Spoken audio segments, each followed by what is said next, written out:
tapi kita semua tidak mampu mengelolanya gitu ya.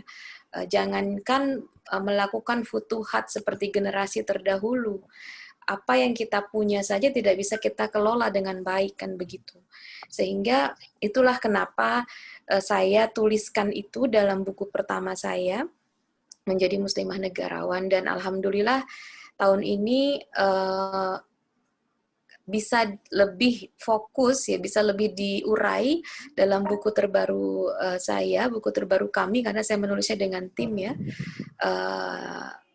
yaitu Geopolitik Ibu, menanamkan cita-cita jihad pada generasi. Nah, lanjut saja. Jadi ini yang slide kedua, sama bagaimana Ibu Generasi Penakluk itu bagian dari trilogi Muslimah Negarawan. Lanjut. Nah, trilogi misi. Jadi sebenarnya memang Ibu Generasi Penakluk ini adalah cita-cita yang memang berada pada fase peran perempuan yang paling matang, karena dia sudah memasuki kehidupan pernikahan dan juga bahkan sudah memiliki anak ya.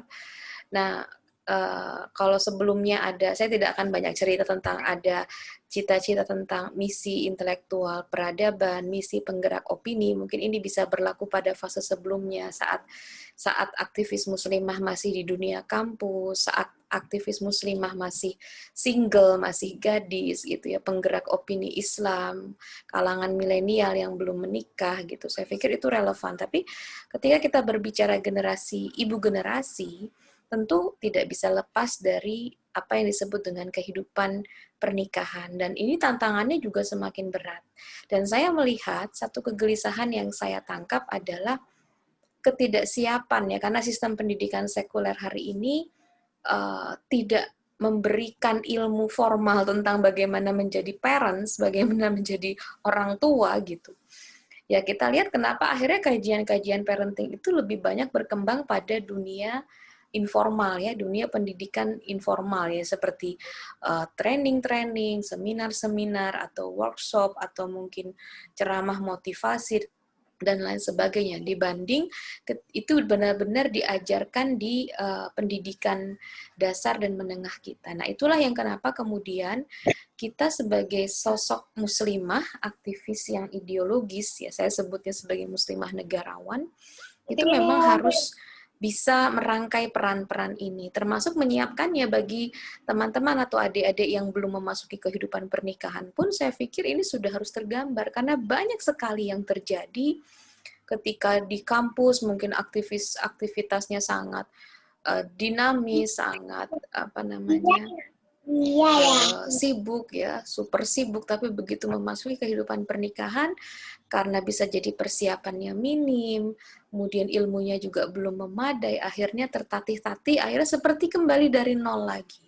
Jadi banyak sekali sindrom aktivis muslimah itu ketika memasuki kehidupan pernikahan itu seperti hilang lenyap gitu ya.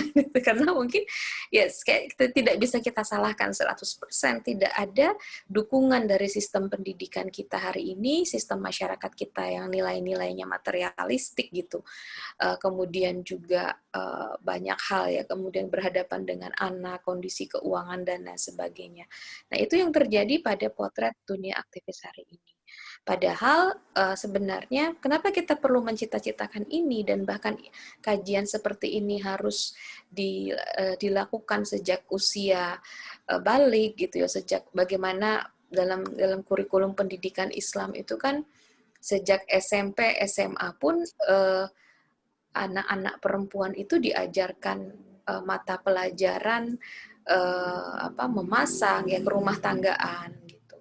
Nah, itu yang kemudian hari ini hilang gitu. Kalaupun ada ya itu cuma sekedar jadi chef, jadi ahli tata boga, bukan diorientasikan untuk menjadi seorang ibu gitu. Nah, padahal para ibu itu harus berani bercita-cita besar, dan memang kenapa para ulama mengatakan mendidik anak itu sejak memilih calon istri gitu atau calon pasangan gitu.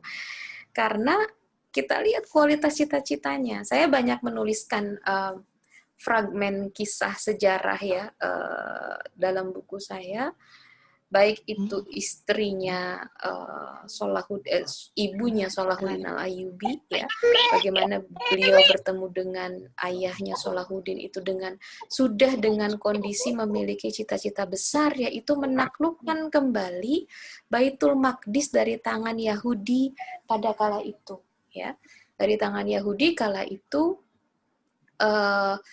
Dan ternyata bertemu dengan Najmuddin Al-Ayyubi yang sama-sama punya cita-cita besar. Inilah kenapa para ulama mengatakan demikian. Mendidik anak itu dimulai dari memilih calon pasangan atau calon istri. Dan ternyata Allah Subhanahu wa taala dalam Quran surat Al-Furqan yang tadi sudah dibacakan ya. A'udzubillahi minasyaitonirrajim. Walladzina yaquluna rabbana hab lana min azwajina wa dzurriyyatina qurrata a'yun waj'alna lil muttaqina imama. Nah, kalau qurrata a'yun jelas sudah kita pahami bagaimana kita meminta kepada Allah, karuniakan kami ya Rob pasangan dan anak-anak kami sebagai cahaya mata kami gitu.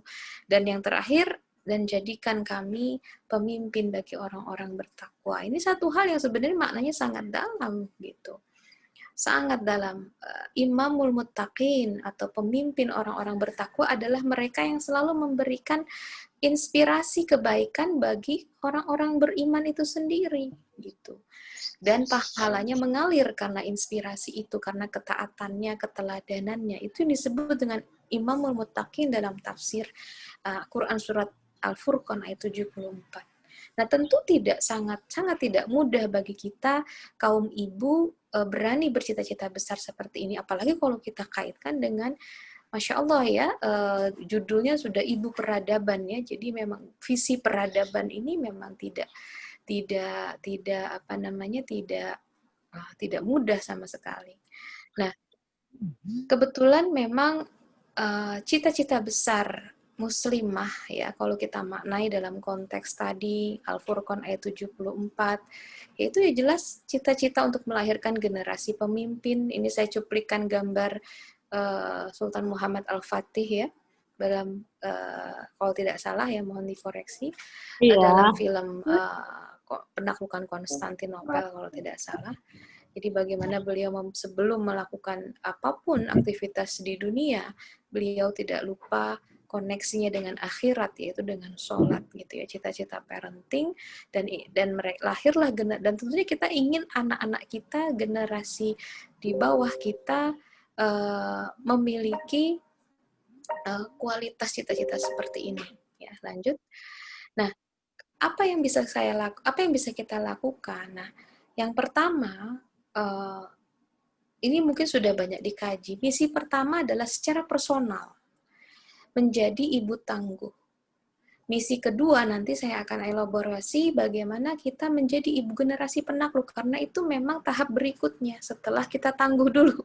Bagaimana mau bisa jadi penakluk gitu ya? Bagaimana kita mau bisa menjadi seorang pemenang atau penakluk kalau kita bukan seorang pejuang yang tangguh?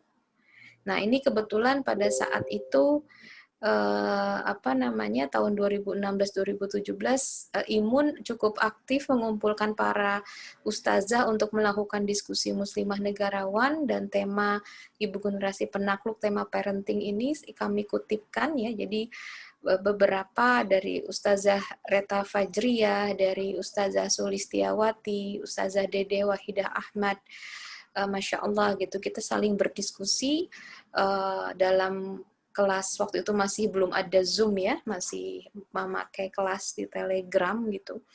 Dan tetapi alhamdulillah itu terdokumentasi dengan baik, Masya Allah ya. Jadi ada, nanti mungkin bisa diakses filenya oleh sahabat-sahabat kalau memang ini diperlukan gitu. Dan ini saya kutipkan.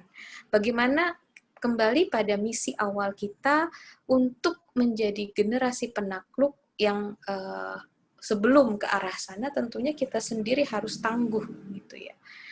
Nah, ini saya kutipkan salah satu mutiara perkataan quote ya dari Ibu Reta Fajriyah.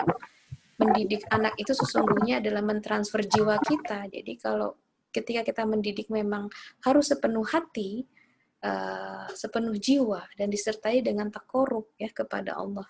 Dan juga contoh nyata, doa dan contoh nyata, subhanallah. Ya. Nah, ini pada diskusi dengan tema tertentu kita bicara tentang baby blues syndrome yang melanda kaum aktivis ya, atau postpartum depression ya. Ya sebagian di kalangan aktivis juga ternyata ya, karena kita hidup dalam masyarakat sekuler materialistik ya, kadang-kadang keluarga besar, tekanan ekonomi dan lain sebagainya itu. Nah, ini salah satu yang diberikan poin yang penting oleh Ustazah Dedeh Wahidah Ahmad ya. Nah, banyak sekali memang faktor kenapa kemudian kajian parenting itu lebih fokus pada membangun kualitas individual ibu yang tangguh. Gitu. Karena memang situasinya begini, tantangan sistemnya luar biasa bagi seorang ibu. Pertama, perempuan tidak diarahkan untuk menjadi seorang ibu, lebih kepada pekerja dan aset ekonomi. Ya, sistem pendidikannya juga tidak menyediakan ilmu yang cukup gitu ya. Sudah mas sekuler, ditambah ada ide-ide feminisme ya, pemberdayaan ekonomi perempuan. Ya, sehingga banyak sekali tantangan psikologis sosial, tantangan sosial ekonomi gitu ya, yang akhirnya membuat banyak faktor yang melemahkan kaum ibu sebagai ibu tangguh gitu ya. Nah, saya tidak akan bahas ini, tapi ini salah satu yang kata nasihat ya, pentingnya iman secara personal. Nasihat beliau, jangan berdiri di atas bayang-bayang dan asumsi dan ketakutan. Gitu. Kadang-kadang kan kita begitu ya, ujian kita belum ainul yakin, udah takut duluan gitu. Padahal belum tentu belum tentu itu terjadi gitu. Ya, itulah ya bagian dari bisikan syaitan, bisikan dan juga godaan hawa nafsu, godaan dunia yang memang harus kita taklukkan dengan keimanan. Ya, itu pentingnya iman. Nah, kondisi begini sebenarnya ibu-ibu, kondisi ibu-ibu yang ketika tadi tidak mentalitasnya belum tangguh, akhirnya menghalangi potensi intelektualitasnya. Ini saya sebut dalam slide ke-8, halangan berpikir dalam kitab At-Tafkir, dikatakan salah satu yang menghambat proses berpikir adalah perasaan. Ya. Kalau sudah psikologisnya tertekan, ibu yang depresi tidak akan bisa berfungsi dengan baik gitu ya. Dia akan cenderung mungkin melampiaskan bahkan ke anak-anaknya, gitu, naudzubillah, itu yang terjadi, saya amati gitu ya. Dan juga ketidakoptimalan misalkan. Nah, jadi ini yang memang kenapa di dalam Islam betul-betul dimuliakan peran seorang ibu, didukung supporting sistemnya dari suami, dari keluarga, dari pendidikan, dari ekonomi, dari masyarakat, agar produktivitas intelektual, kapasitas berpikir seorang ibu itu menjadi tangguh. Karena kita kan berhadapan dengan anak-anak yang belum sempurna akalnya. Sementara kalau kita sendiri akalnya kurang produktif dan perasaan kita tertekan misalkan, bagaimana mungkin itu bisa terjadi, kan seperti itu teorinya kan, begitu. Nah, saya akan lewatkan slide ke-9, ini sama dengan penjelasannya pada dasarnya dari kitab At-Tafkir. Hanya sekedar saya ingat kembali kalau teman-teman sudah pernah membaca kitab At-Tafkir ya. Nah, saya kutipkan lagi di slide ke-10 bagaimana ada ini dari saya sendiri pada saat forum diskusi, mendidik anak itu tidak bisa lepas dari warna aktivitas besar orang tuanya. Kalau orang tuanya daiyah ya, atau warna utama orang tuanya, perhatian utama orang tuanya adalah umat dan dakwah, ya insya Allah anak-anaknya tidak jauh dari itu. Nah, kemudian Ustazah Aini Qori'ah, beliau mengatakan bahwa tantangan mendidik anak di era sekuler dan kapitalis ini bukan dengan kita hanya tinggal di rumah dan menjauhkan anak-anak dari media, tapi justru kita harus mengajak mereka diskusi, menunjukkan realita di luar, mengaitkan dengan kemampuan literasinya, serta menerjunkan mereka langsung di tengah-tengah masyarakat. Ya kadang-kadang kan kita justru memilih mengisolasi gitu.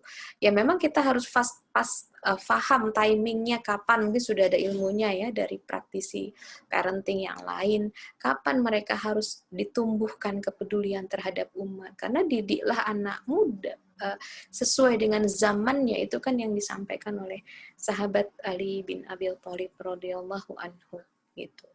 Nah, ini kadang-kadang kita juga harus merefleksikan kembali. Apa yang kemudian menarik juga poin yang disampaikan oleh Ustazah Sulistiawati ya, Ummu Salamah, yang mungkin lebih terpopuler dengan Ummu Salamah. Jadi beliau menafsirkan Quran surat Al-Luqman, ya. Quran surat Al-Luqman, Luqman bukan Al-Luqman, maaf. Luqman ayat 12, bagaimana dikatakan wa a'udzubillahi minasyaitonirrajim wa laqad ataina Luqman al-hikmah. Nah, tafsir Al-Muyassar, kata hikmah dalam ayat ini itu diterjemahkan menjadi 3 atau dijelaskan dalam 3 kualifikasi. Yang pertama, Luqman itu diberi hikmah saat mendidik, karena kan Luqman itu jadi prototipe atau model, role model dalam mendidik anak. Nah, hikmah itu yang seperti apa sih? Gitu. Ternyata hikmah itu adalah orang tua yang ya, hikmah ini adalah bekal orang tua dalam menjawab tantangan pendidikan anak. Yang pertama adalah al-faqih fiddin, ya. Kemudian al-aqlu, akal, ya, dan isobatu fil qaul. Nah, 3 ini sebenarnya sebagai orang kita harus yang pertama ya, faqih fiddin itu adalah kita harus sebagai orang tua ya, kita juga harus punya kemauan keras agar bisa faqih fiddin. Ya, makanya tadi ya, kalau ini akan sangat mudah terbantu ketika masa muda sang ibu ini dihabiskan untuk belajar bahasa Arab, belajar ilmu fikih, ilmu-ilmu alat, ilmu-ilmu dasar, itu sudah baik gitu ya. Nah, dan ketika di masa-masa si aktivis memasuki kehidupan pernikahannya, maka dia akan lebih cepat dalam memproses dirinya lebih baik, begitu ya. Nah, yang kedua itu al-aqlu, orang tua itu harus berpikir. Ini adalah aktivitas yang tidak pernah berhenti. Gitu. Selama Allah masih amanahkan kita mampu berpikir, dekat dengan Ananda, mengajaknya untuk memikirkan tanda-tanda kebesaran Allah dengan mencintai syariahnya.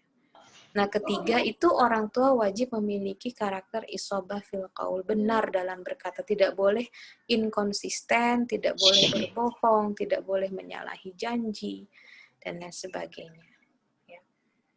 Nah, ini yang penting sekali. Saya pikir saya tidak akan lebih banyak mengurai soal ini karena kajian soal ini sudah sangat banyak. Tapi intinya saya akan menyampaikan bahwa sebelum menjadi ibu generasi penakluk, kita sendiri harus secara personal, karena ini adalah individual scale, ya, individual dalam skala individual, adalah pertama memahami tantangan-tantangan untuk menjadi ibu tangguh. Itu apa saja hambatan-hambatannya, baik itu hambatan personal, hambatan keluarga, sampai pada hambatan sistem. Dan apa saja peluangnya, potensinya, agar kita bisa mengatasinya. Yang jelas, dari banyak realitas yang saya alami sendiri, gitu. Ketika suami itu mendukung, kemudian juga kita punya lingkungan, kita punya sahabat, kita punya circle-circle yang mendukung kita, insya Allah tantangan-tantangan tadi sebenarnya akan lebih cepat bisa dieliminir gitu ya. Ketika kita hanya sendirian tanpa punya strategi gitu ya, wajar kita banyak tenggelam pada masalah-masalah personal. Nah, akhirnya apa ya, parenting itu hanya berkutat pada aspek personal saja gitu.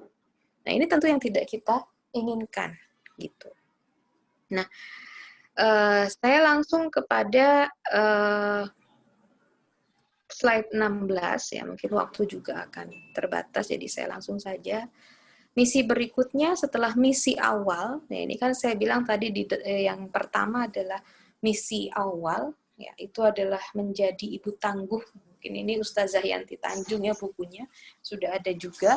Nah, misi berikutnya menurut saya adalah ibu generasi penakluk. Nah, baru kita berbicara setelah para ibu ini selesai dengan dirinya, gitu ya, nggak ada gangguan psikologis atau yang lain gitu ya. Dia akan lebih mudah bicara masalah keumatan, apalagi kalau anak-anaknya sudah semakin besar ya, kayak kalau sudah balik anak-anaknya atau sudah ya waktu untuk kian produktif berkarya atau memperhatikan urusan-urusan keumatan yang lebih luas, itu biasanya akan lebih banyak. Nah, alhamdulillah, memang selalu ada masanya. Allah itu berikan kepada kita ada masanya. Kita memang fokus pada fase hadonah, bisa dilihat nanti saya sudah ada di slide ke 14 ya, memang masa-masa hadonah ini masa yang paling menyita energi, fokus pikiran kita. Nah, tapi ada masanya juga ketika kita menyiapkan atau kita berhadapan dengan fase anak-anak kita sudah balik gitu ya. Itu juga akan ada tantangannya sendiri-sendiri. Tapi ala kulli halin, pada dasarnya ketika kita sudah melalui berbagai fase itu, tetap saja sih sebenarnya ya memperhatikan urusan umat itu pada dasarnya tidak ada jadwalnya, maksudnya umur segini gitu. Kita enggak, maksudnya ya itu akan melekat dengan kewajiban kita dalam hal dakwah. Selalu ketika dakwah ya mau kita punya anak balita, mau kita punya anak besar atau belum punya anak, tetap menjadi kewajiban yang melekat pada diri kita.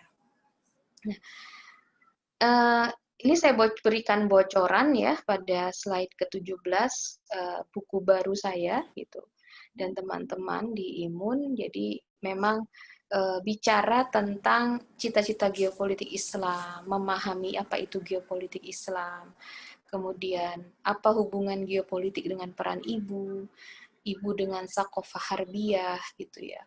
Ya, beberapa tahun yang lalu memang saya pernah bertemu dengan aktivis, ini sedikit bocoran yang saya tuliskan ya, aktivis muslimah Indonesia yang bolak-balik ke Suriah dan Palestina, Gaza.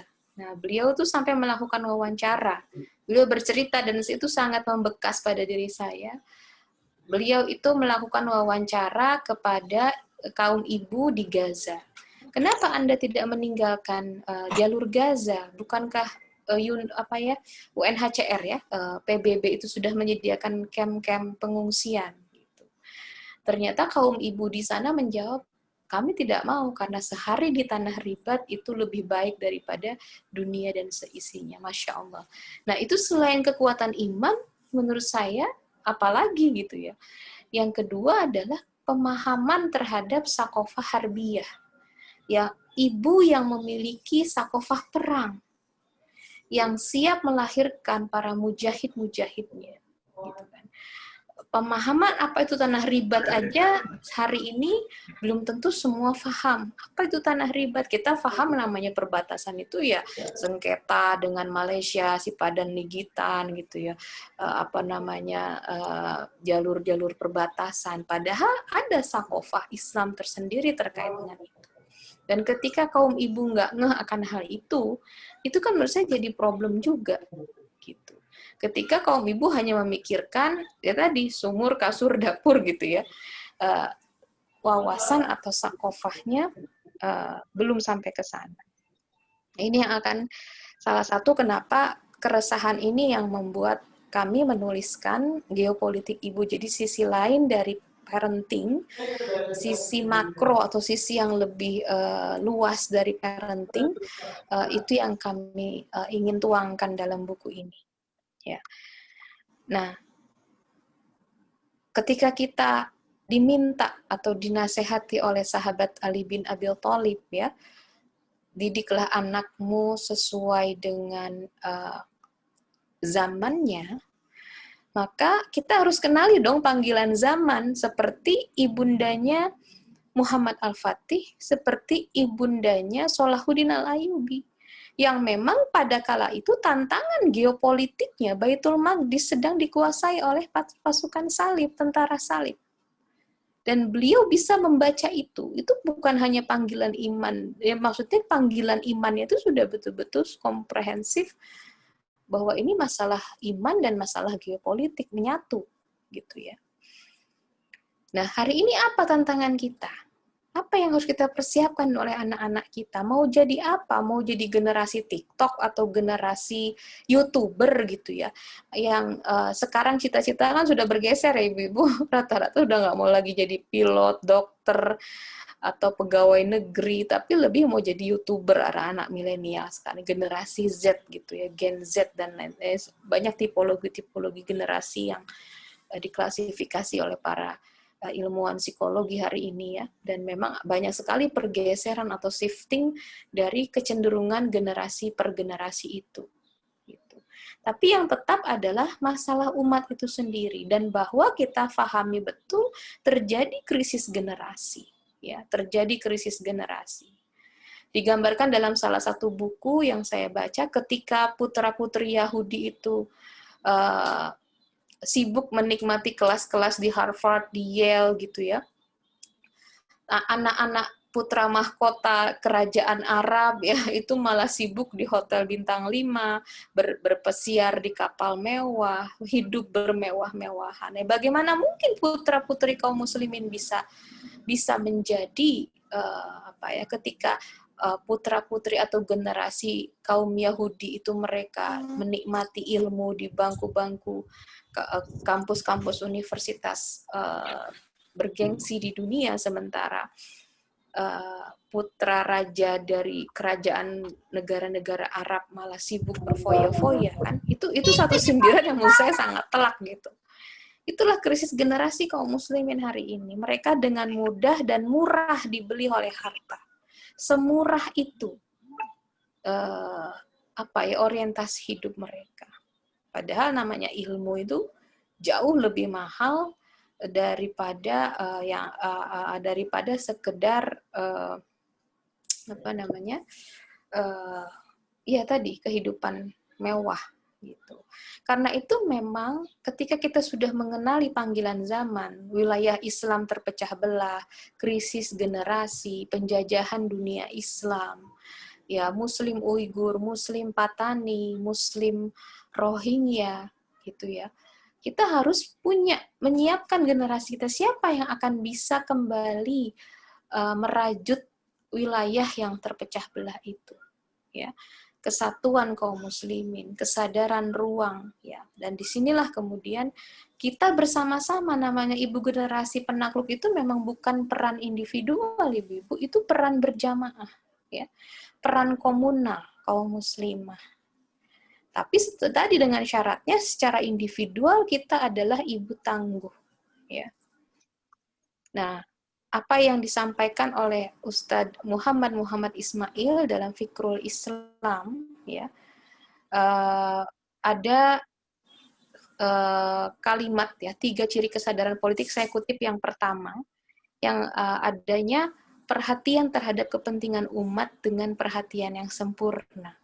Karena itu seorang muslim dalam doanya akan senantiasa memohon, ya Allah berikanlah rahmat karuniamu pada umat Islam, sebagaimana ia berdoa untuk dirinya sendiri, ya Allah berikanlah rahmat karuniamu pada diriku. Nah, atau ketika tercermin dalam perkataan, apakah tentara Islam mendapat kemenangan, sebelum ia menanyakan keadaan anaknya, ya di antara tentara itu.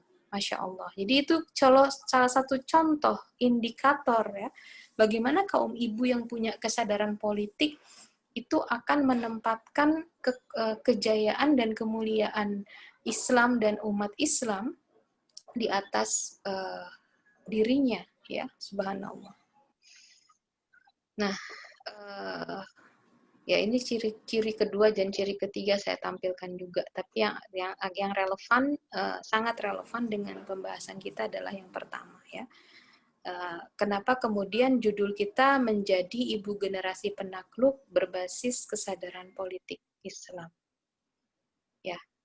Nah, ini saya kembalikan bagaimana mendidik anak itu sejak memilih calon istri ya. Nah, ini contoh saja motivasi, bagaimana kebiasaan kita saat gadis, saat anak, saat dididik orang tua kita ya. Memang kita adalah produk dari parenting yang di masa di masa lalu ya oleh orang tua kita. Mungkin kita sudah rasakan apa kelebihan dan kekurangannya saat kita sudah dewasa dan sudah membentuk habit-habit kita. Kalau kita di masa muda itu biasa membaca, biasa menulis, biasa menganalisis, tentu ketika mendidik anak kita nanti sebenarnya itu akan menjadi modal ya, jadi mutiara, jadi berlian ya, yang membuat kita lebih cepat berproses menjadi ibu generasi penakluk, selain tentunya menjadi ibu tangguh begitu. Ya, ini kalau kembali saya kaitkan dengan kapasitas negarawan ya, rajin tatabu. Ya mungkin kalau bicara ibu dengan riwehnya ngasuh anak-anak balita, hadonah gitu ya. Kadang-kadang, aduh nggak sempat mbak gitu, tatabu. Nah, itulah pentingnya kita bertim gitu. Kadang-kadang ada tim yang masih muda dan tetap kita bisa dibantu untuk tune in gitu ya. Atau kita lihat sosmed. Sebenarnya tidak terlalu susah juga sih ya. Hari ini sudah banyak sekali platform-platform sosial media untuk kita bisa lebih cepat connect dengan masalah umat, terutama yang viral-viral gitu. Nah, kadang-kadang untuk yang digging atau menggali lebih more deep gitu ya, digging deeper itu mungkin agak kesulitan ya, karena kan butuh energi. Nah, itulah pentingnya kita minta support dari tim atau mungkin lingkungan yang akan ada supporting system. Pinter-pinter kita sebagai ibu memang sebagai istri, sebagai kaum ibu menciptakan supporting system di sekeliling kita. Menciptakan, kalau dalam kitab Afkar Siyasi itu apa yang disebut dengan lingkungan politik. Ya, karena negarawan itu tidak dilahirkan ibu-ibu. Negarawan itu dibentuk. Ya, ibarat inkubator butuh panas tertentu. Kalau kita jarang baca berita ya fokusnya pada yang galau-galau terus gitu ya, karena itu tanda belum selesai dengan dirinya gitu. Nah, karena itu memang kita butuh supporting system, baik itu dari suami yang terdekat ya, kawam, dan keluarga, circle keluarga terdekat, dan juga tentunya mungkin jamaah dakwah atau komunitas muslimah gitu ya, itu akan membantu kita insya Allah. Jadi dengan begini kita memiliki kualifikasi seorang politisi sejak muda, kemudian kita memasuki kehidupan pernikahan dan sudah punya bekal juga sedikit banyak dalam apa itu misalkan parenting gitu ya, fase-fasenya dan lain sebagainya. Nah, insya Allah itu akan membantu kita. Nah, kebanyakan kita memang sekarang posisinya learning by doing ya. Kita belajar ilmu parenting saat sudah menikah gitu. Kita belajar ya karena memang tidak, ya itu juga problem sistemik sebenarnya ya, karena sistem pendidikan tadi dan sistem sosial kita juga gitu. Akhirnya banyak yang tergagap-gagap gitu. Akhirnya kayak mulai dari nol lagi ketika menikah, kayak adaptasinya tuh luar biasa ya, sehingga banyak sekali, tidak sedikit itu juga melanda aktivis ya, baby blue syndrome itu pernah kami diskusikan. Makanya waktu itu saya pernah minta Ustazah Dedeh membahas, saya kutipkan tadi, soal bagaimana masa-masa hadonah itu juga sangat berat bagi kaum ibu. Memang ya harus kita akui memang sangat berat gitu. Karena anak itu titipan Tuhan, anak itu nggak main-main, gitu. Ya, mungkin itu ya, ibu-ibu yang baik, itu mungkin Bu Titi yang bisa saya sampaikan sebagai pengantar diskusi. Mohon maaf apabila banyak kelemahan dan keterbatasan saya sebagai manusia. Insya Allah itu saja dulu. Ya. Ini kalau kita mau menganalogikan ke keseharian kita, itu mungkin kayak ini ya, kayak kita baca resep. Resep masakan itu kadang perlu rinci untuk kita yang belum terbiasa masak. Gitu. Kita perlu mengikuti langkah-langkahnya, takut salah ketika kita masak. Tapi untuk seseorang yang sudah memahami teknik memasak, dia nggak perlu lagi resep itu rinci-rinci. Nah, jadi mungkin ini yang mau disampaikan oleh Ustazah tadi, kita memang perlu sesekali melihat parenting secara rinci yang terkait dengan personal kita, masalah kehidupan rumah tangga dengan anak-anak, dengan suami. Tapi jangan lupakan bahwa kita itu memerlukan keahlian yang lebih daripada keahlian yang bersifatnya hanya urusan personal saja. Karena sejatinya permasalahan personal itu muncul karena ada permasalahan sistemik yang itu menaungi kita semua. Nah, karena itulah kita perlu melihat lebih luas gitu ya. Jadi jangan hanya minta resepnya saja, karena belakangan ini ibu-ibu ini nggak mau repot gitu ya. Gimana caranya, gimana tipsnya gitu kan. Padahal kalau kita mau meluangkan waktu sebentar saja untuk mempelajari Islam, kita akan menemukan bahwa semua kunci-kunci cara menyelesaikan permasalahan hidup itu ada di Islam semua. Gitu, ada di Islam basic-basicnya, dasar-dasarnya, sudut pandang yang khasnya itu dia yang penting justru. Nah, karena yang mendasar yang seperti itulah yang bisa kita akan memunculkan kreativitas kita ketika kita sudah memiliki pemahaman yang mendasar tadi. Kalau kita tidak memahami skill mendasarnya, maka kita akan sulit untuk memunculkan kreatif kita dalam menyelesaikan permasalahan. Mungkin seperti itu kesimpulan saya dari penjelasan Ustazah tadi. Ini ada yang sudah colek-colek saya nih Ustazah, ada yang sudah masukin pertanyaan. Baik, kita langsung jawab pertanyaan ya, karena ini sudah ada 3 pertanyaan. Pertanyaan yang dia nggak rinci sih, tapi pertanyaan ke sistem nih. Pertanyaan yang pertama, Assalamualaikum, saya dari Nur Aznizah dari Kalimantan Timur. Jazakillah khair atas kesempatannya untuk bertanya. Semoga berkesempatan dijawab langsung oleh Ustazah Fika Komara. Pertanyaannya adalah, menurut Ustazah, bagaimana seorang muslimah menjawab tantangan zaman hari ini yang membuat mereka, khususnya para intelektual, itu hanya terfokus pada aspek keilmuan yang ditekuninya saja.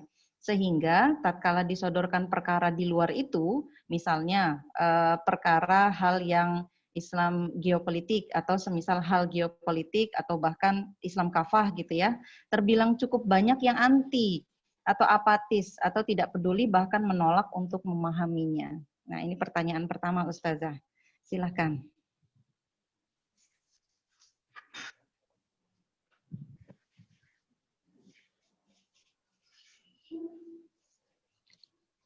Apakah suara Ustazahnya?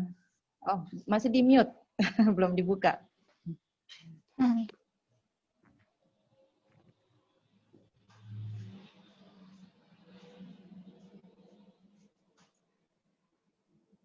Ustazah Fika suaranya masih di mute. Ya.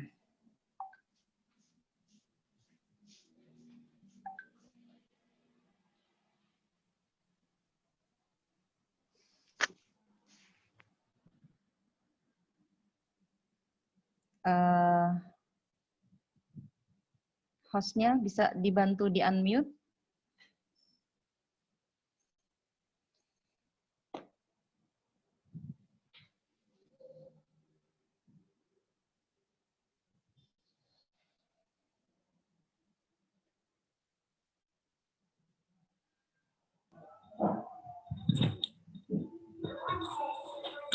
Sudah diminta unmute Ustazah, cuman belum di ini sama beliau.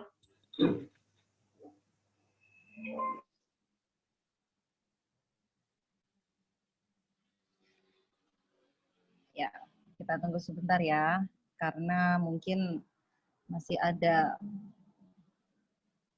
gangguan sedikit.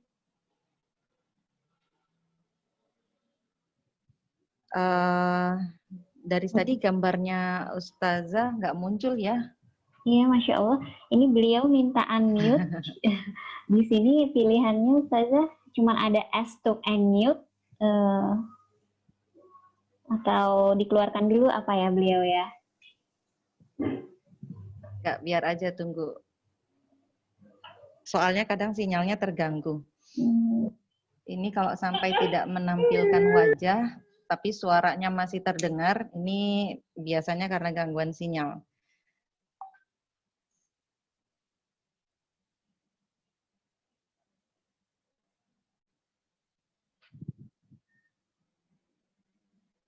Assalamualaikum, Ustazah Vika. Apakah sudah terdengar suara kami? Frozen ya, kayaknya ya.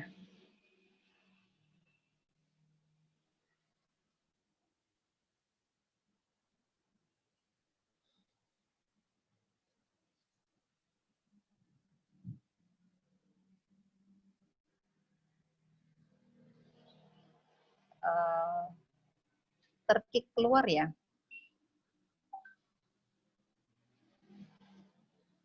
Oh, iya Ustazah kayaknya keluar. Coba nanti di admit lagi. Ya. Sambil menunggu uktivilah yang lain yang mau bertanya boleh. Ini saya tadi sempat sekilas baca nih ada pertanyaan-pertanyaan dari yang belum menikah nih. Yang belum menikah jadi agak-agak gimana gitu ya. Takut nanti semangatnya mundur.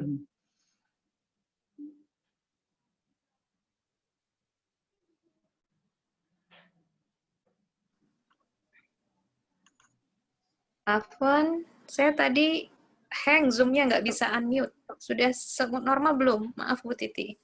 Ya, sudah normal. Tadi pertanyaannya sudah Ya, sempat kedengeran. didengar atau terputus? Lancar, cuma sayanya nggak tahu Zoom-nya not responding saat mau saya unmute, makanya saya minta tolong, terus jadinya akhirnya keluar. Ya. Yeah. Alhamdulillah ya, saya coba jawab tadi sudah terdengar pertanyaan, atau mau ditampung dulu atau bagaimana? Nggak apa, Boleh atau langsung saja atau bagaimana? 3 pertanyaan dulu ya. Ini sudah boleh. ada datang lagi yang lain, tapi ini 3 pertanyaan bisa nanti sekaligus dijawab. Pertanyaan yang kedua dari Mami Ihsan Gorontalo. Saya mau bertanya kepada Ustazah Vika Komara sebagai ibu yang memiliki visi besar mewujudkan generasi penakluk, maka penting untuk dapat mengejawantahkan visi ke dalam pembelajaran anak agar terbentuk visi tersebut pada anak, terutama kaitannya dengan kesadaran geopolitik dan geostrategi pada anak. Sebagai bekal ilmu anak, apakah ada referensi dari zaman kekhilafahan dahulu mengenai kurikulum, khususnya terkait geografi yang dapat kita tiru atau ikuti untuk diterapkan dalam pembelajaran anak kita? Kemudian pertanyaan yang senada, yang ketiga, Ustazah, apakah ada cara-cara yang mudah untuk mencari solusi sesuai dengan permasalahan yang dihadapi?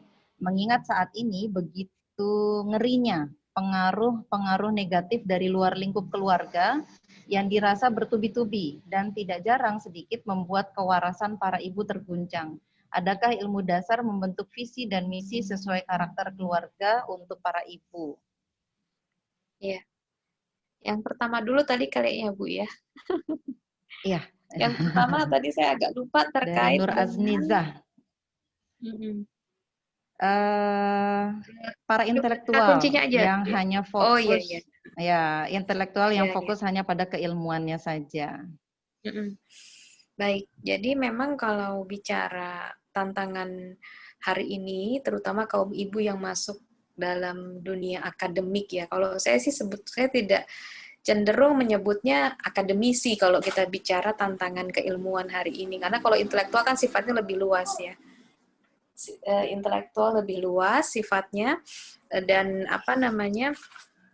ya memang kalau kita bicara tantangan dunia akademik yang sekuler dan terjadi sekularisasi ilmu, terjadi ya bisa dibilang pemisahan agama sebagai panduan dalam ilmu-ilmu sains, termasuk juga liberalisasi pemikiran dalam ilmu-ilmu sosial secara akademik hari ini luar biasa. Jadi wajar sih dengan kalau tantangannya memang pada metode berpikir ya. Hari itu metode berpikir ilmiah ala barat yang masuk pada dunia pendidikan Islam yang membuat orang itu fokus pada bidangnya saja gitu. Padahal Islam sendiri kan sebenarnya sudah menggariskan bahwa kita harus menguasai banyak ilmu ya, polimet gitu justru seharusnya gitu ya. Tapi hari ini kita lihat justru berbeda gitu. Nah, itu kalau yang bisa saya jelaskan kenapa itu ya terjadi. Memang kita harus pahami dulu tantangan yang mereka hadapi ketika mereka memasuki dunia kampus dalam arti dunia akademik yang memang mengkapling-kapling ilmu dengan cara barat ya, sekuler. Akhirnya dengan metode berpikir yang sangat scientific, ilmiah gitu. Padahal ketika kita berbicara ya tantangan berpikir rasional itu jauh lebih memerlukan metode berpikir yang disebut dengan toriko akliyah. Itu kalau kita bicara lebih ya. Jadi memang kita harus memang mendetail untuk bicara tantangan zaman pada banyak kasus hari ini, terutama mungkin kaum ibu pekerja. Nah, bekerja di ranah mana dulu? Kalau di ranah akademik ya ada tantangan spesifik yang dihadapi, termasuk tantangan pendidikan gitu. Kalau pekerjanya misalkan pekerja biasa ya mungkin tantangannya kecapean atau masalah waktu, masalah kesibukan gitu. Itu yang kemudian seringkali menimpa. Jadi kita sebagai ibu memang harus cerdas ya, dan memang diperlukan supporting system dari banyak dari keluarga kita untuk saling kita hidupkan iklim diskusi dengan suami juga untuk saling bisa memetakan masalah. Kadang-kadang kan kalau orang udah pusing duluan, udah stres duluan, boro-boro gitu ya, minta bisa memetakan masalah yang ada, stres. Makanya tadi kalau Bu Titi bilang lebih cenderung nggak mau repot gitu. Sekarang itu memang salah satu gejala yang saya lihat karena beban sistem sekarang ya, itu mentalitasnya nggak mau repot, sebelum lebih cenderung pada solusi praktis sebelum mengkaji masalah secara dalam. Padahal sebenarnya Islam itu sendiri kan untuk bisa banyak sekali mutiara yang bisa kita dapatkan dari Islam itu sendiri. Dan memang syaratnya satu ya, kita harus mau belajar dan mengkaji. Dan kadang-kadang itu yang mungkin hari ini agak berkurang ya mentality untuk ke bawah ya, minta dodotnya di bawah ya. Ya nanti. Nah itu jadi itu ya Mbak. Kalau tidak salah poinnya ke sana betul Bu Titi atau ada yang kurang pas pertanyaannya? Nomor 1. Iya, karena ketika kaum intelektual itu diajak bicara hal di luar dari yang dikuasainya, itu langsung segan gitu, nggak mau. Karena menganggap saya tidak ahlinya katanya. Ya, padahal agama itu kan bukan ahli ya, agama itu kewajiban, makanya mungkin disentuhnya dari iman ya. Iya, betul. Dari iman. Kenapa, Nak? Berarti harus dari sentuhan akidahnya ya. Betul, betul. Baik, lanjut ke pertanyaan yang kedua tadi ya, yang menanyakan tentang kurikulum para sahabat. Saya kebetulan memang belum mendalami, jadi belum bisa menjawabnya, tapi kalau beberapa jurnal tentang bagaimana geografi itu diajarkan memang sejak dini, bukan sebagai ilmu pengetahuan. Ya sekarang kalau yang marak di dunia Islam kan geografi itu sebagai sains ya. Padahal sebenarnya kalau negara-negara maju, itu geografi itu lebih yang memang penting sekali sebagai kesadaran ruang untuk membentuk anak. Apalagi kalau kita berbicara di masa lalu, ketika Bisyarah penaklukan Konstantinopel itu sudah sejak zaman Rasulullah ya, upaya mereka belasan abad sampai belasan abad sampai akhirnya Muhammad Al-Fatih, dan itu kan betul-betul mereka akhirnya menguasai ilmu peta ya, karena memang ada kewajiban malayatimul wajib fahuwa bihi wajib gitu ya. Maka malayatimul wajib ila bihi fahuwa wajib gitu. Maka ya itu akan dikuasai. Cuma kalau saya sendiri memang karena belum concern dengan pendidikan anak gitu ya, masih kepada geopolitik secara umum, ya belum betul-betul menemukan atau menggali apa sih referensi. Tapi kalau kita lihat dari kurikulum Ususut Ta'lim yang Daulah Khilafah itu yang ditulis oleh Abu Yasin, itu memang mata pelajaran geografi memang termasuk dasar sekali di dalam sistem pendidikan khilafah. Dan sifatnya termasuk include dalam pendidikan kewarganegaraan, ya, bukan semata-mata ilmu sains gitu, ilmu biologi atau yang terkait dengan lingkungan hidup gitu ya, tapi juga terkait dengan lebih esensial gitu. Jadi mungkin yang kedua saya belum punya jawaban yang fix gitu ya. Mari sama-sama kita kaji. Dan di situ kan intinya adalah ayo kita bersama-sama punya kultur, punya iklim, punya habit untuk mengkaji, mencari, digging deeper ya, menggali lebih dalam, karena insya Allah itu jadi bagian yang penting untuk kita jadikan role model untuk pendidikan anak-anak. Seperti itu mungkin Bu Titi. Mungkin bekal untuk pertanyaan nomor 2 itu adalah kalaupun belajar geografi jangan hanya sebatas ilmu saja, karena geografi itu bukan ilmu aja ya, tapi kayak waktu Muhammad Al-Fatih dikasih tahu tentang penaklukan Konstantinopel itu geografi sebenarnya. Dan wilayah Konstantinopel itu dikasih tahu ke Muhammad Al-Fatih itu sejak dari kecil. Kalau kita nggak tahu geografi, kita nggak tahu Konstantinopel itu sebelah mana ya. Iya. Kita taunya cuma. Kalau sekarang kota Roma ya yang kita kenalkan. Ya. Karena itu kita taunya juga cuma Jakarta Timur, Jakarta Selatan, ujung jalan gitu ya. Taunya cuma itu. Nah, mungkin itu wawasan yang perlu kita tempelkan ke pemahaman akidah ke anak-anak ya.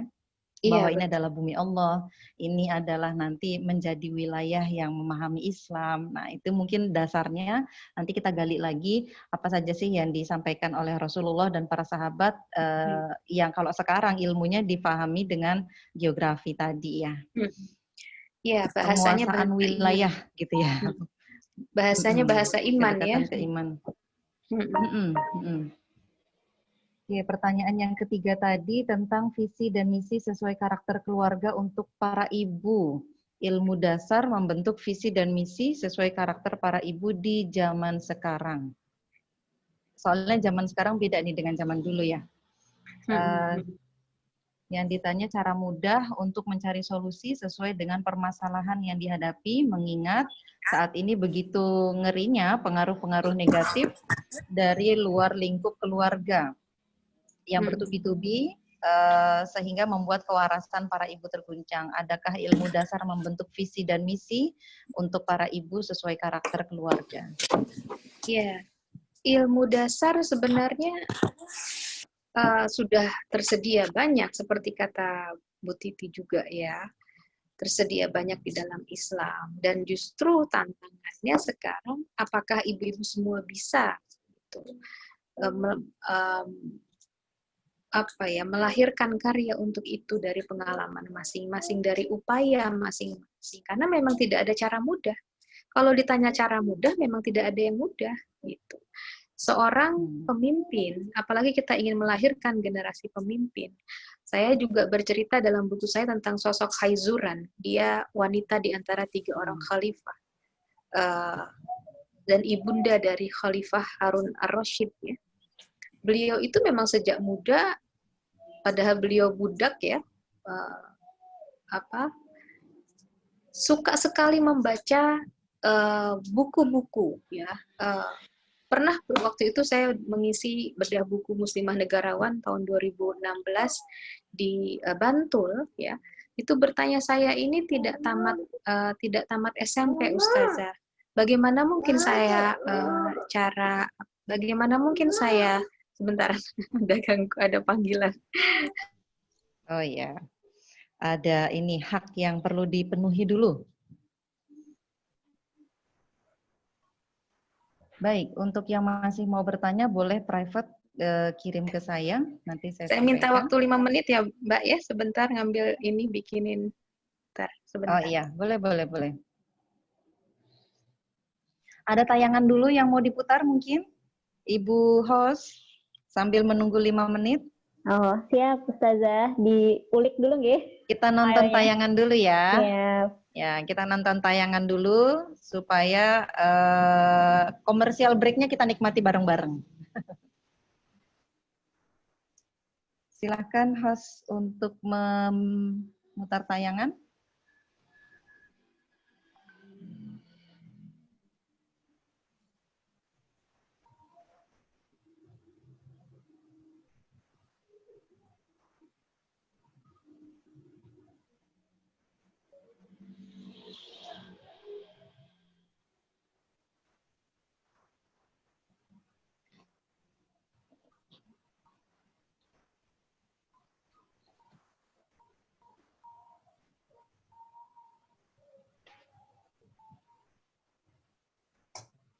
Belum di share screen ya tayangannya.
Ganes ke bawah, ambil produk.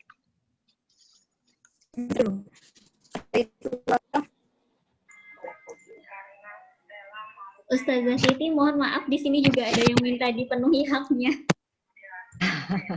Atau hostnya pindahin ke saya dulu deh, biar saya bisa puterin tayangan ya.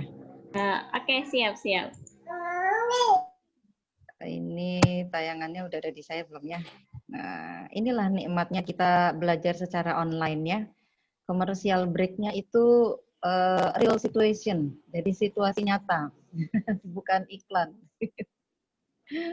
Situasi nyata bahwa kita memiliki kendala.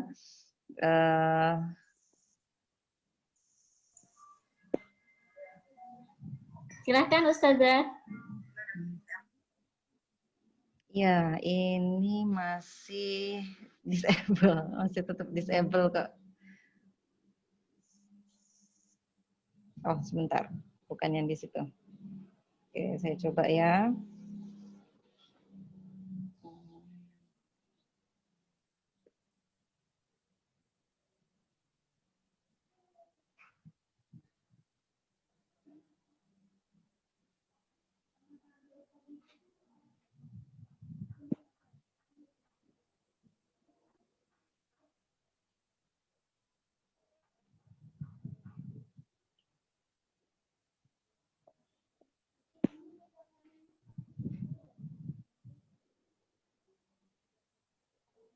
Ini videonya belum ke save.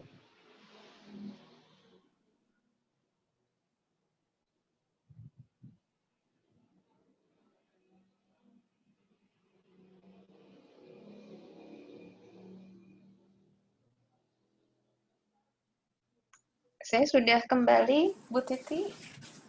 Oh, ya, tayangannya kita tunda dulu ya. Sudah diserahkan Ya, ke support. Iya. Oke. Berarti di pertanyaannya ketiga tadi ya, tentang visi dan misi sesuai karakter keluarga untuk para ibu. Iya, betul. Jadi visi misi itu sebenarnya yang membuat, kalau bicara keluarga ya, dengan karakter dan ujian cobaan itu ya memang dikembalikan pada orang tua. Sebisa mungkin visi misi itu bukan dibuatkan oleh orang lain gitu. Karena ujian dan cobaan itu spesifik ya Allah berikan. Orang beriman itu kan selalu diuji keimanannya sampai akhir hayatnya ya. Ada yang selalu ditimpa masalah ekonomi, ada ujiannya dari keluarga besar, ada yang dari mertua misalkan, ada macam-macam lah, ada dari suaminya, ada dari anaknya dan lain sebagainya. Nah kalau kita bicara faham visi misi berkeluarga itu memang adalah untuk mencari ridha Allah, untuk memelihara kehormatan diri, dan Allah titipkan amanah keturunan pada keluarga itu ya memang ya tentunya dalam Quran sendiri kan sudah difahami bahwa kita berkeluarga itu adalah untuk bertakwa, untuk libakoinau, meneruskan keturunan dalam rangka beribadah kepada Allah, kan begitu. Itu kita sudah pahami bersama gitu. Bagaimana kemudian kita berstrategi ya untuk mengoptimalkan ikhtiar kita dalam ranah yang bisa kita kuasai.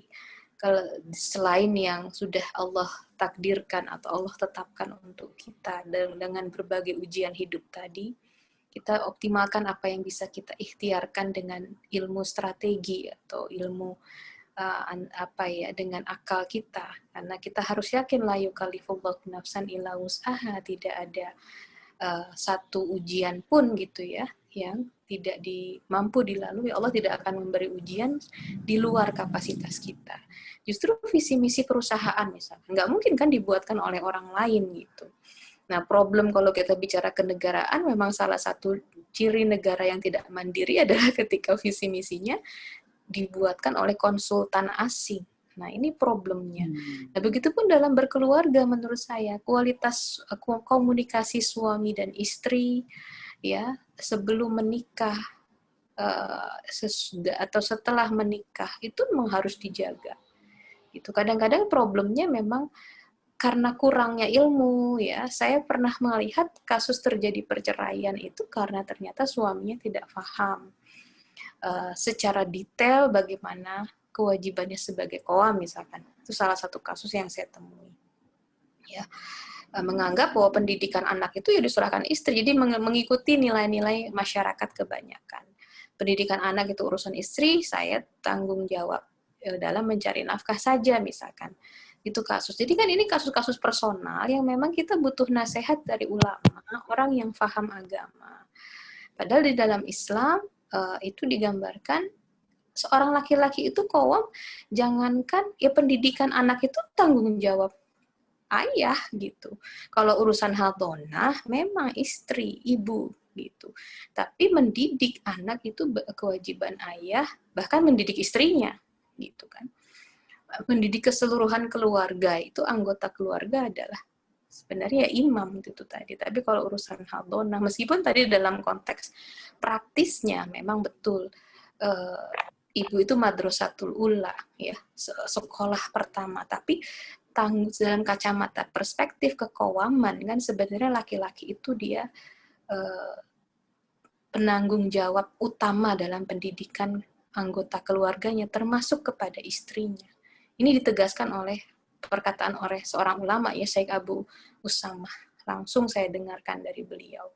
Karena masih banyak yang salah kaprah tadi. Itu satu pemahaman yang tadi terbawa oleh nilai-nilai masyarakat secara umum. Karena belum clear pada aspek sakofahnya, konsepnya. Gitu. Maka sebisa mungkin di tengah berbagai ujian, kekhasan, itu pada dasarnya sih mirip ya. Maksudnya meskipun ada kekhasan bukan berarti kekhasannya itu sangat jauh berbeda ya. Kalau nasihatnya kan selalu memang kita harus sabar dan syukur. Ya, dan tetap berpegang teguh melaksanakan amal-amal soleh sesulit apapun, melaksanakan dakwah sesulit apapun. selapang ataupun sempit, kan begitu. Jadi tidak ada resep yang dan sebisa mungkin kalau menurut saya, kalau kita bisa dalam kacamata berpikir strategis, visi misi keluarga itu tidak dibuatkan oleh orang, tapi justru kita harus mampu menggali sendiri, ya. Kalau bahasa kerennya kan mentabani sendiri. Itu kalau dalam konsep ya bahasa kita, mengadopsi visi misi sendiri yang kita olah, kita belajar, terus kita pikirkan, kita renungkan, kita minta petunjuk pada Allah gitu ya. Dan kita rumuskan gitu. Itu yang saya pikir itu yang lebih lebih penting gitu ya, lebih akan juga sangat, kalau dibuatkan satu-satu saya pikir ya secara umum sudah ada gitu dari Al-Qur'an dan As-Sunnah gitu ya. Saya akhirnya banyak memberikan salah satu penulis dari buku Geopolitik Ibu memang dari Aceh ya, Mbak Cut Putri Kori itu. Jadi salah satu teknik yang dia pakai untuk mendidik anak-anaknya mengenalkan sejarah Islam melalui Aceh gitu. Nah itu juga menurut saya penting sekali ya, membaca sejarah. Kemudian ya mungkin itu kalau bagian dari ya karena qada Allah misalkan Mbak Kori ini orang Aceh gitu ya. Kemudian ya dia bisa masukkan itu dalam visi misi keluarganya gitu. Mengenalkan sejarah jihad Aceh pada anak-anaknya gitu ya. Sejarah pengusiran Portugis, sejarah perlawanan terhadap Belanda di Aceh gitu.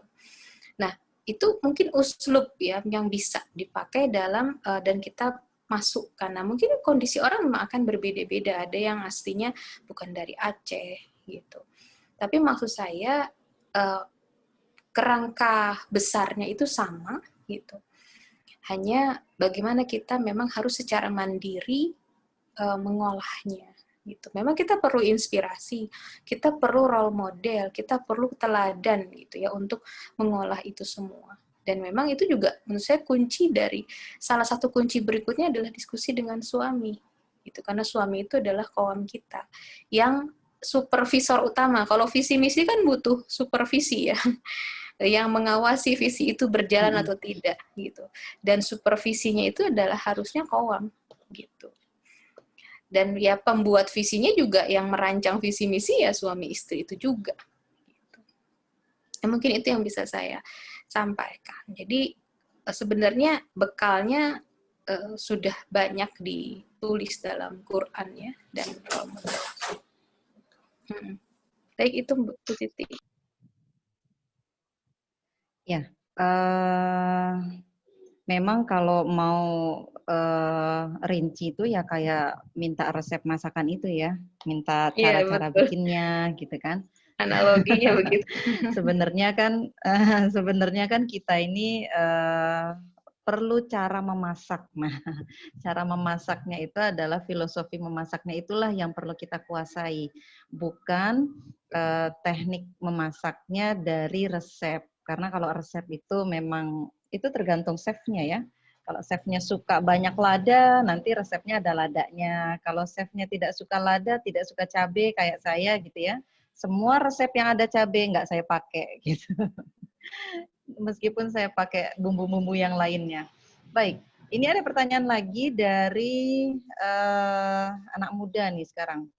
Jadi sempat tadi disinggung oleh Ustazah ada perubahan, jadi ada penurunan. Kalau nggak dibilang penurunan, ada perubahan dari yang masih mahasiswa, kemudian memasuki dunia rumah tangga, dan itu agak jomplang. Ada tipsnya nggak gimana supaya mahasiswa ini nggak sampai mengalami itu? Jadi yang bertanya ini orang mahasiswa nih. Orang mahasiswa jadi takut masuk ke dunia rumah tangga, takut semangatnya berkurang katanya. Kalau sampai masuk ke dunia keluarga, dunia rumah tangga, tapi ternyata ilmunya masih kurang gitu. Jadi ilmu yang mana yang seharusnya dipelajari untuk supaya siap memasuki rumah tangga? Iya. Gitu. Ya, terima kasih Bu Titi atas tadi dari mahasiswa ya, kayaknya masih single. Iya. Apa yang harus disiapkan? Menurut saya memang ya yang dibutuhkan sebenarnya edukasi dan dakwah ya. Sempat dalam beberapa bulan lalu apa namanya kita atau tahun lalu atau 2 tahun lalu saya lupa ya, sempat ada kontroversi di sosial media yang apa, pernikahan itu bukan provokasi tapi perlu.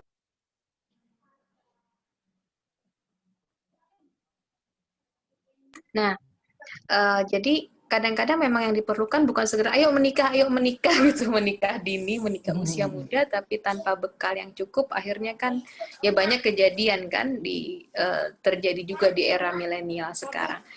Iya, makasih. Di era milenial sekarang. Jadi memang luar biasa tantangannya.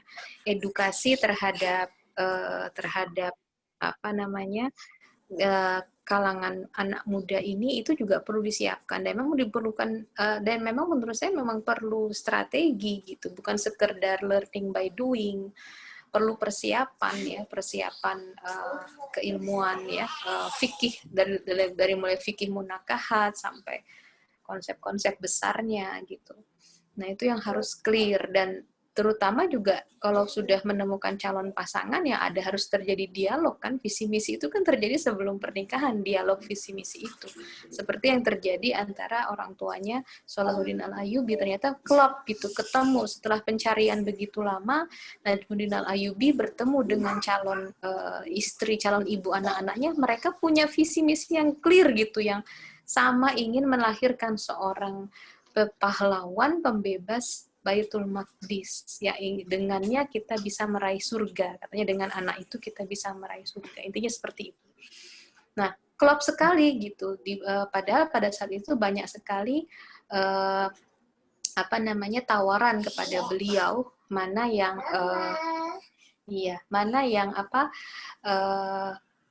istilahnya anak pejabat, anak ulama, anak petinggi, tetapi pilihan beliau jatuh kepada calon pasangannya yang satu visi misi gitu. Jadi menurut saya memang edukasi yang penting, edukasi apa langkah-langkahnya, dan juga sebenarnya ketika kita sudah memasuki kehidupan pernikahan juga tidak menakutkan gitu sebenarnya, ketika tadi sudah clear gitu. Saya juga menemukan banyak sekali kehidupan rumah tangga yang bisa dilalui ya, tetap produktif meskipun sudah menikah, tidak ada masalah gitu. Bahkan dengan menggendong anak misalkan ya dalam berdakwah, karena suaminya support 100% gitu ya, dukungan keluarga juga 100%, dia tetap bisa sangat produktif gitu. Jadi kalau satu kuncinya sebenarnya kita tidak boleh menjadikan fakta sebagai sumber hukum. Memang betul ada fakta-fakta yang gagal tadi. Mereka yang memasuki rumah tangga akhirnya jadi ya dalam tanda kutip ya melempem gitu semangat dakwahnya. Yang tadinya aktivis yang luar biasa, demo setiap hari, masih roh gitu.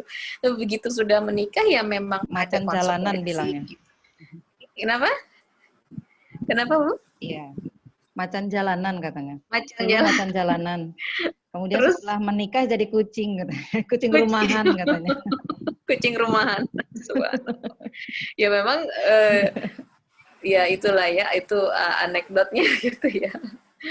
Meskipun juga harusnya kalau kita nggak begitu juga, nggak sampai di jalanan ya. Maksudnya kan kayaknya macan jalanan itu di jalanan banget gitu. Ya pada dasarnya sih nggak harus ditakuti selama kita memang punya persiapan, selama memang kita membekali diri dengan ilmu yang cukup, karena memang bagi seorang perempuan memasuki kehidupan pernikahan itu kan pertama ada konsekuensi biologis ya, secara biologis, fisik itu juga pasti akan secara fisik kita akan berat gitu ya, karena mengandung, melahirkan, melayani suami dan lain sebagainya, akan terjadi perubahan juga gitu. Secara psikologis juga begitu. Dan secara tanggung jawab di keluarga besar juga, secara sosiologis itu juga akan ada perubahan. Iya. Berarti memang waktu menjatuhkan pilihan kepada pasangan itu visi misinya harus klop dulu ya.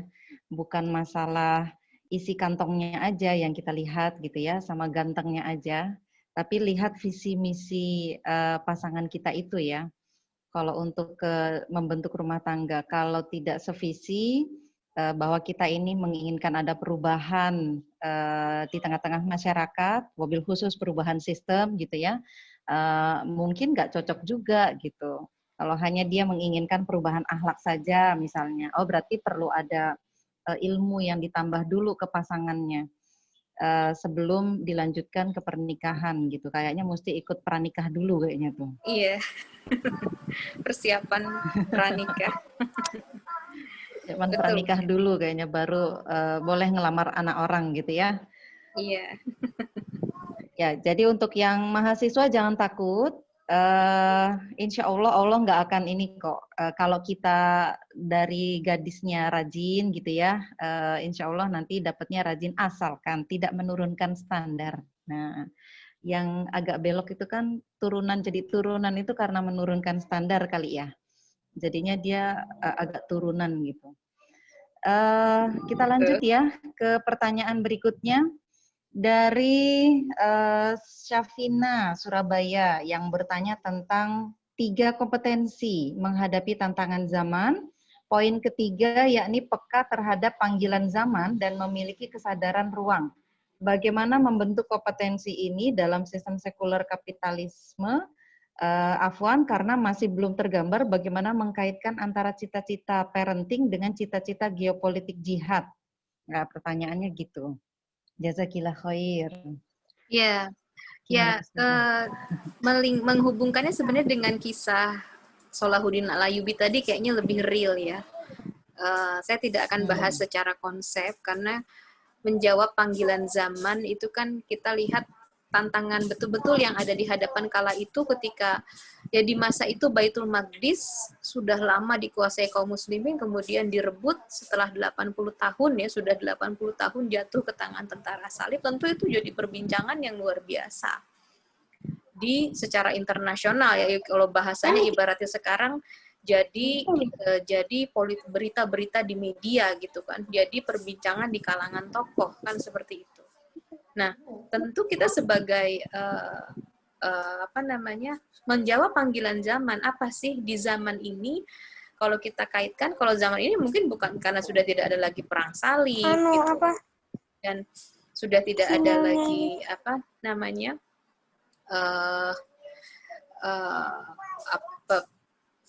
mungkin daulah khilafah tidak ada. Nah, itu kan tantangan yang hari ini memang lebih real gitu, dan kita tahun depan memasuki 100 tahun ya, kalau dari sisi kalender hijriah tuh 100 tahun tanpa khilafah. Itu kan tantangan real yang memang selalu kita perbincangkan dan selalu berusaha kita peringati untuk sebagai pengingat bahwa kita butuh imam, kan begitu.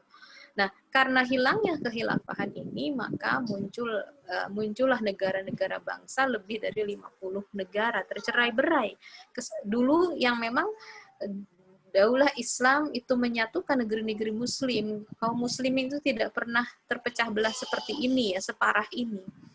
Bahkan sejarawan peradaban Islam dari Win Suka juga mengatakan nasionalisme itu adalah paham yang sangat baru gitu di dunia Islam gitu. Nah, ini kan tantangan yang memang banyak diperbincangkan gitu ya. Dan itu bagian dari kepekaan terhadap panggilan zaman. Generasi kita kan diarahkan untuk menghadapi zamannya, untuk menaklukkan zamannya, bukan yang menjauh dari tantangan zaman. Begitu. Seperti itu ya. Jadi masih belum tergambar bagaimana mengkaitkan antara cita-cita parenting dengan cita-cita geopolitik jihad. Ya tadi, ketika kita menjawab panggilan zaman, maka kita akan berikan apapun yang terbaik dari diri kita, anak-anak kita, keluarga kita, untuk saling bahu-membahu menciptakan peradaban yang lebih baik. Dalam hal ini adalah menegakkan kembali khilafah gitu. Dengan khilafah kita akan tegak kembali jihad, akan terbebas negeri-negeri muslim yang tertindas gitu kan, dan akan bersatu negeri-negeri muslim yang tercerai-berai seperti itu. Nah, itu gambaran hubungannya gitu. Bagaimana salah satu indikator salah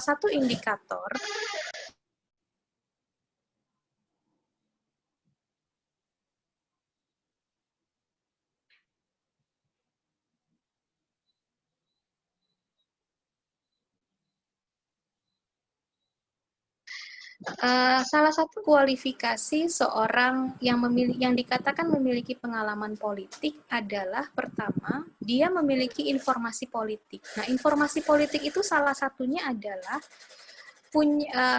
mampu menemukan hubungan antara masalah individu dengan faktor kenegaraan.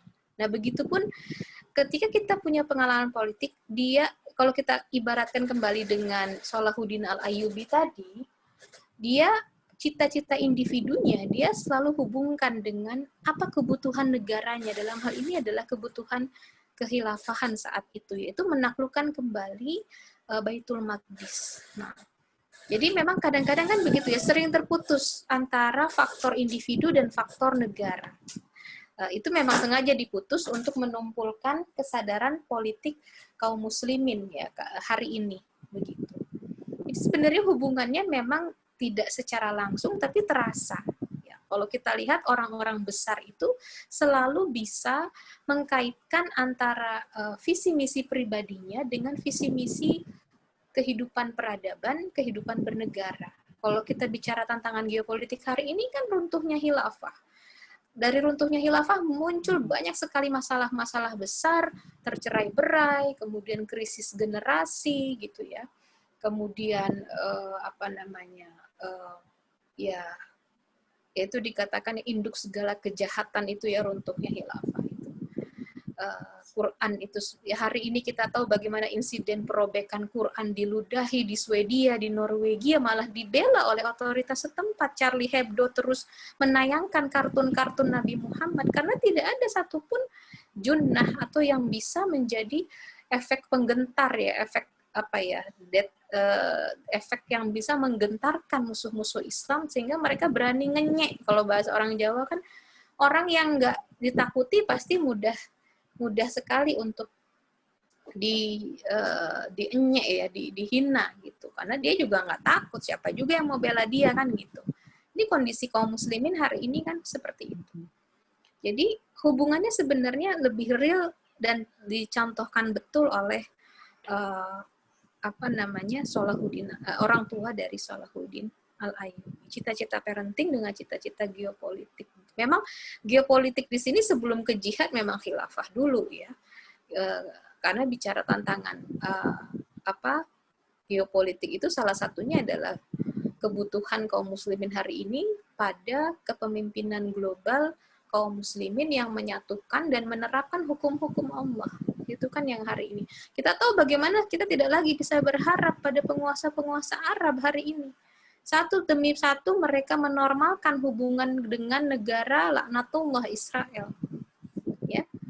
Terakhir Bahrain ya, mengikuti jejak Uni Emirat Arab. Sebentar lagi sudah jelas naga-naganya sudah terlihat manuvernya, itu Arab Saudi dengan putra mahkota MBS-nya itu. Nah, kalau kita tidak memahami al-hini dan anak-anak kita juga disiapkan menghadapi masanya, masa mereka memimpin adalah mungkin bisa jadi jauh lebih kompleks dari kita. Nah, tentu kita sebagai ibu juga harus punya kesiapan mentalitas untuk aspek itu. Gitu. Jadi hubungannya sebenarnya ya seperti tadi, hubungannya pada kapasitas kita kembali pada politisi. Seorang muslimah politisi yang memiliki cita-cita parenting itu akan lebih mudah mengkaitkan dengan cita-cita geopolitik. Ketika kita sendiri masih apolitis, ya, tidak mampu kurang mampu memahami apa sih yang dibincangkan oleh para tokoh-tokoh politik pada era ini, pada zaman ini, ya wajar saja akhirnya kurang mampu merangkai parenting tadi, cita-cita parenting dengan cita-cita besar. Jadi akhirnya tetap berada pada level ya udah parenting hanya di level itu saja. Padahal kan tadi level keluarga Islam, aja ya. Iya, betul. Nah itu mungkin Bu Titi. Ustazah Titi. Iya. Itu yang mungkin kita agak lupa kali ya, bukan nggak inget, lupa bahwa ternyata kita ini menurut Allah itu kan kita ini besar gitu ya. Sehingga kalau kita sampai hanya membahas dan sibuk di yang kecil-kecil saja, yaitu di diri kita sendiri, keluarga kita saja, nah itu berarti kita belum menjadi bagian dari umatnya Nabi Muhammad yang besar tadi. Kalau kita lihat mungkin para sahabat itu kan lahir di sistem yang bobrok ya, generasi binaannya era-era kekufuran dulu. Tapi Muhammad Al-Fatih itu lahir dari generasi yang sebelumnya itu adalah hasil binaan dari para sahabat. Insya Allah kita meskipun hidup di dalam sistem kapitalis, kita bisa melahirkan generasi Muhammad Al-Fatih. Kenapa? Karena kita punya rumus yang sama, yaitu Al-Quran dan Sunnah tadi. Nah, satu pertanyaan terakhir sebelum saya tutup. Ini ada pertanyaan terakhir. Ustazah izin bertanya, mendidik anak menjadi generasi penakluk memerlukan kerja sistem, apalagi ketika berada di dalam lingkaran kapitalisme. Karena saya melihat ada banyak orang yang punya harapan tersebut, tapi secara kedetilan visi dan implementasinya ada yang belum paham atau bisa jadi tidak ahli. Mungkin nggak nyambung maksudnya ya. Bagaimana kerja sistem yang perlu dibentuk agar tercapai tujuan tersebut? Harapannya menjadi ibu peradaban bisa menjadi milik komunal, bukan hanya individual semata. Dari Munasyiroh Kabupaten Banggai Laut, Sulawesi Tengah. Silakan Ustazah.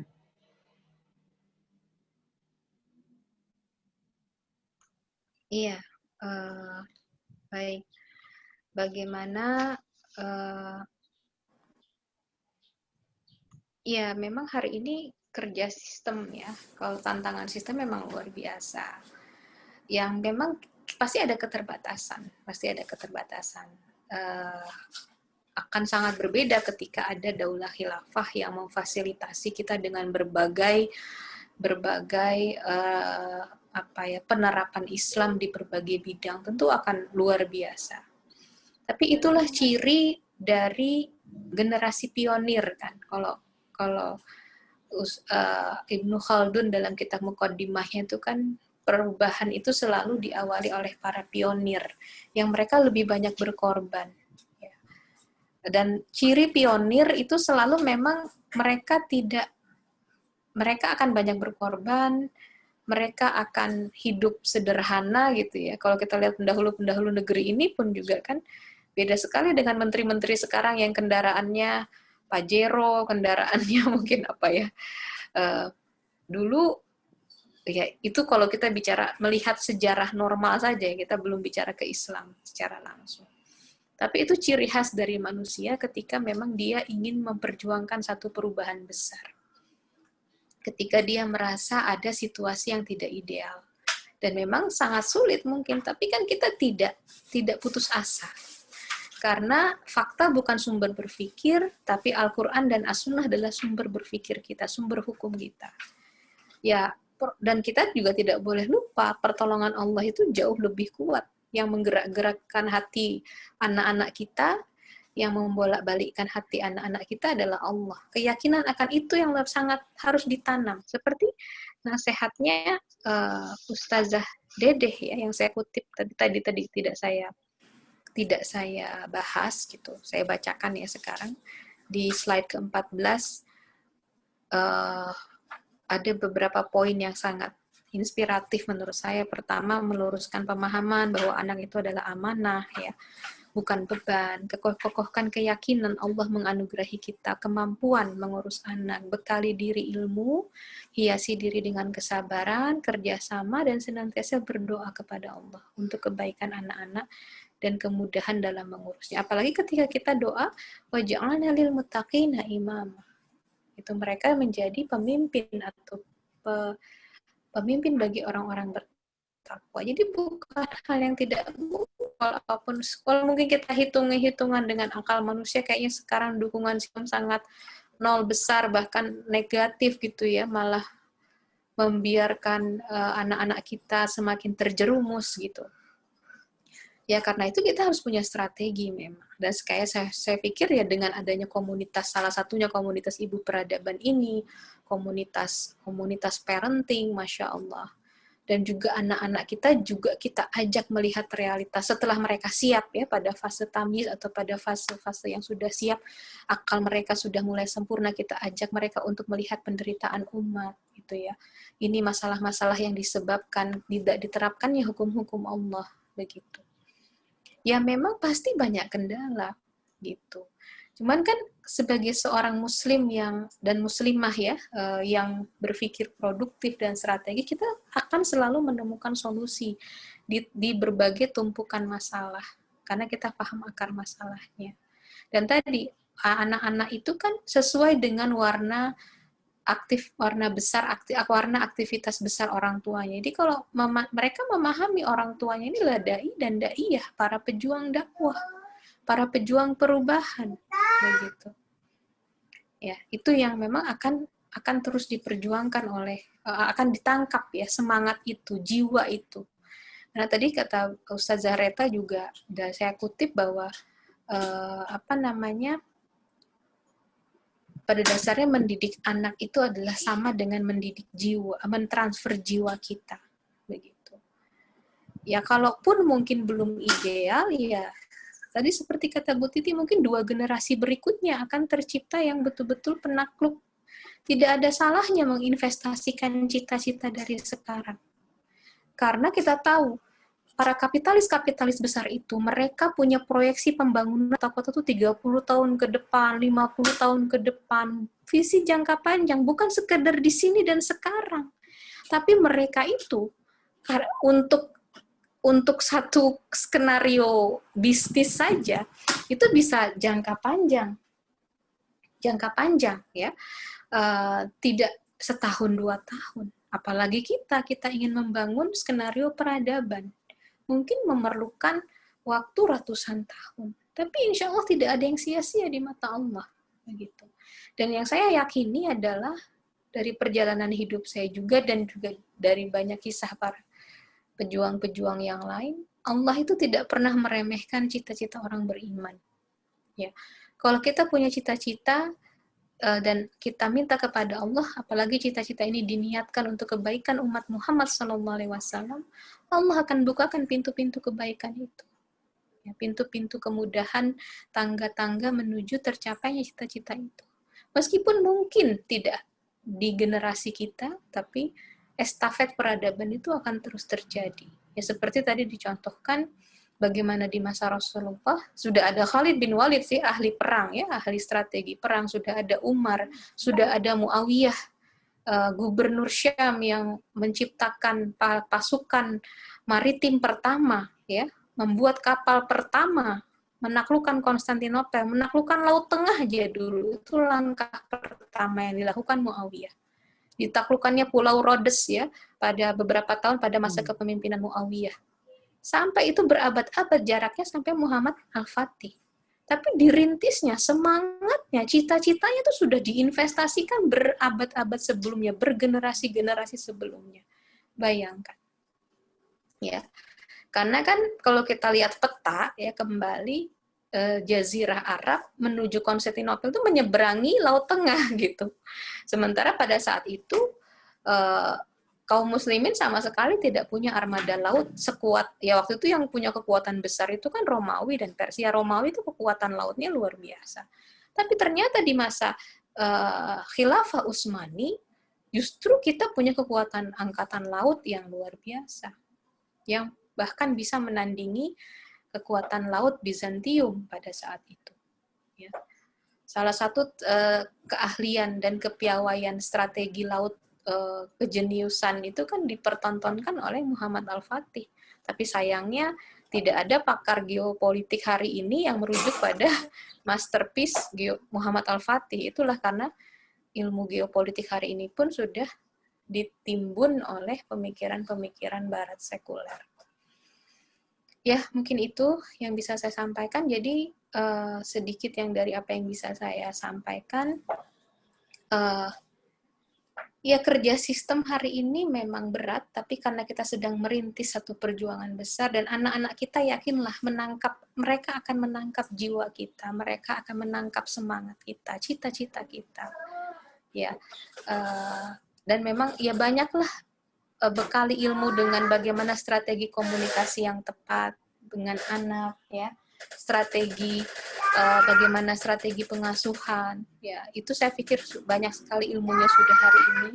Tinggal kita kaitkan, gitu, mengkaitkan dengan tujuan besar tadi bahwa sustainability, kalau ada istilah sekarang pembangunan berkelanjutan, ya bagaimana kita juga menyampaikan pendidikan berkelanjutan, ya. Pendidikan generasi yang berkelanjutan, sustainability education, ya gitu istilahnya. Kalau istilah kerennya gitu kan, pembangunan berkelanjutan itu kan bukan hanya skala setahun 2 tahun, tetapi bisa skala antar generasi. Taruhlah kalau tipologi generasi sekarang, generasi Z, generasi X, generasi Y itu selisihnya 10 tahun gitu ya. Ya mungkin butuh beberapa generasi, misalkan 5 generasi gitu, atau bahkan 10 generasi. Tapi ya menurut saya tidak ada yang akan sia-sia, karena kita harus betul-betul punya blueprint yang besar gitu. Dan cita-cita menegakkan kembali khilafah itu kan bukan cita-cita yang kecil, ya gitu. Termasuk menyiapkan generasi pemimpin, generasi penakluk, itu bukan cita-cita yang kecil. Makanya itu butuh peran komunal, tadi saya bilang, peran berjamaah kaum muslimah. Dan tidak ada salahnya dari sekarang kita menyuntikkan itu. Seperti halnya Muawiyah menyiapkan armada laut pertama, dan dari kalau tidak ada Muawiyah mungkin tidak ada Muhammad Al-Fatih, ya gampangannya begitu. Yang pertama kali menaklukkan Pulau Rhodes di Laut Mediterania, sampai akhirnya kita betul-betul jadi penguasa Laut Tengah. Ya sampai Khairuddin Barbarossa, Sinbad itu kan istilah-istilah perompak laut, itu istilah orang-orang Nasrani yang merasa terancam kan dengan kekuatan laut, armada laut Utsmani kala itu. Gitu. Film-film itu kan muncul seperti itu, dan itu karena kekuatan kaum muslimin. Ya sampai akhirnya Muhammad Al-Fatih berhasil menaklukkan Konstantinopel. Luar biasa. Jadi ya itu investasi, ibu-ibu, investasi geopolitik, cita-cita itu meskipun kita kayaknya nggak mungkin. Nah kalau udah bicaranya gitu memang ya susah ya. Tapi kalau kita bicaranya luas gitu, kalau kita bicaranya luas, spektrumnya luas, bicaranya bahasa iman karena kita punya Allah gitu. Nah kalau kita kembali pada tafsir waja'alna lil muttaqina imama, imamul muttaqin, dia selalu menjadi inspirasi, ya. Dia selalu menjadi inspirasi generasi bergenerasi, kan amal jariyah, itu yang kita harapkan. Meskipun mungkin cita-cita itu tidak kita bisa terapkan pada zaman kita, tapi kalau kita menginvestasikannya sejak hari ini, sepanjang hayat kita dedikasikan untuk itu, ya nanti insya Allah akan bisa kita tuai hasilnya. Dan itu yang roda sejarah itu akan terus berputar, saya pikir. Jadi itu hubungannya ya, ibu-ibu semua, cita-cita parenting dan kerja sistemnya, insya Allah kerja sistem langit gitu kalau saya sih. Jadi kita juga tidak hanya mengukurnya dari kerja sistem dunia, tapi juga kerja sistem langit. Insya Allah Allah tidak akan menyia-nyiakan, tidak akan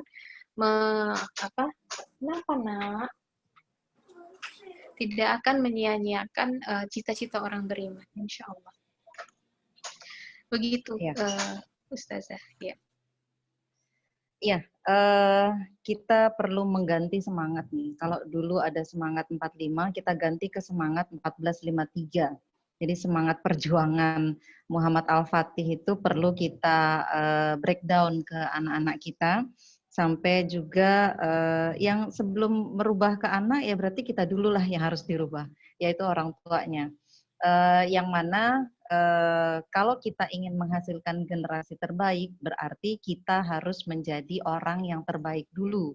Kalau kita ingin menghasilkan generasi seperti Muhammad Al-Fatih, maka kita harus menjadi ibunya Muhammad Al-Fatih dulu. Berarti kita mulai dari kita lah. perbaikan itu dimulai, meskipun hasilnya nanti bisa jadi baru kelihatan itu di cucu kita atau di cicit kita bahkan. Tapi kalau nggak dimulai dari sekarang, maka perbaikan itu tidak akan pernah terjadi. Gitu. Baik, untuk terakhir closing statement, Ustazah Vika, silakan. Ya, jazakillah Bu Titi. Jadi kalau saya sih berpesan, beranilah bercita-cita besar. Karena kita punya Allah yang maha besar. Dan memang dalam satu ayat ya digambarkan bahwa umat Islam itu kan memang syuhada 'alan nas, saksi bagi seluruh umat manusia. Artinya memang peran yang besar itu sudah Allah persiapkan kepada kita, kepada umat ini. Ya, itu peran yang tidak main-main ya, peran sebagai saksi atas manusia di hari akhir nanti itu peran besar. Karena itu tentu cita-citanya juga tidak hanya berhenti pada diri kita sendiri, tidak hanya berhenti pada now and here, di sini dan sekarang, yang merupakan ciri khas pragmatisme. Kadang-kadang virus pragmatisme itu memang juga tanpa kita sadari ya, karena kita hidup dalam masyarakat yang sangat pragmatis, sekuler, akhirnya sedikit banyak kita terpengaruh. Nauzubillah ya, karena itu memang banyak-banyak menyelami makna Quran, bahwa Al-Quran itu menyiapkan kita untuk memiliki peran yang sangat besar. Bahkan kalau saya boleh sedikit cerita, ini jadi bukan penutup ya, Quran surat Ar-Rum itu kan memang turun di tengah-tengah kaum muslimin sedang diboikot ya, yang Ar-Rum, yang Gulibatir Rum itu ya, ayat 1-5. Pada saat kaum muslimin lemah, justru Quran itu mengajarkan mereka tentang bagaimana si tantangan geopolitik hari itu, kontestasi antara Persia dan Romawi. Nah, itu pelajaran yang luar biasa gitu. Dan pada saat itu memang kan kaum Quraisy membela Persia karena sesama penyembah berhala, kaum muslimin berpihak dalam tanda kutip karena sesama ahlul kitab terhadap Romawi. Nah, pada saat sebab turunnya ayat itu kan karena Romawi dikalahkan Persia, tapi ternyata Allah mengabarkan dalam ayat itu nanti Romawi akan kembali menang dan bergembiralah orang-orang mukmin pada saat itu, dan itu betul-betul terjadi gitu. Meskipun tidak dalam kurun waktu 5 tahun, kadang-kadang harus ada kesabaran ya. Lebih di bawah 10 tahun, 7 tahun kalau tidak salah ya. Betul-betul akhirnya Romawi itu kembali menang atas Persia.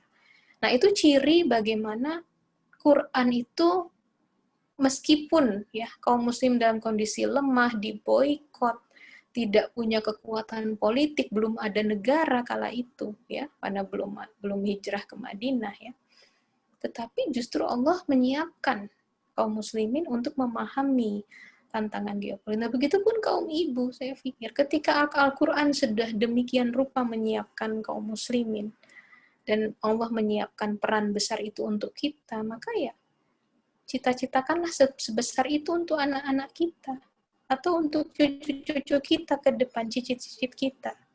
Saya pikir itu adalah investasi yang paling mahal yang bisa dilakukan oleh kaum ibu muslimah untuk menyiapkan estafet generasi kepemimpinan kaum muslimin, dan amal jariahnya juga luar biasa, Masya Allah. Wallahu a'lam bishawab, itu yang bisa saya jadikan closing. Mudah-mudahan ada manfaatnya. Saya mohon maaf apabila ada kekurangan dalam penyampaian semata karena keterbatasan dan kelemahan saya sebagai manusia. Mohon maaf juga tadi ada banyak selingan. Ya, itu saja mungkin. Al-afu minkum. Saya serahkan kembali pada Ustazah Titi atas waktu dan forumnya. Mangga. Ya, alhamdulillah kita sepertinya pertemuan hari ini harus membesarkan cita-cita kita lagi, membesarkan lagi visi kita yang mungkin sempat jadi kecil karena banyaknya tekanan masalah, apalagi di tengah kondisi pandemi gini, rasanya kita seolah-olah nggak bisa ngapa-ngapain gitu ya. Ternyata cita-cita besar itu tidak serta-merta hanya mengandalkan fasilitas, tetapi cita-cita besar itu akan akan memiliki fasilitasnya sendiri untuk bisa terwujud. Jadi dia mau yang sederhana, mau yang high-tech teknologi sekalipun, semuanya itu mengikuti kepada visi besarnya.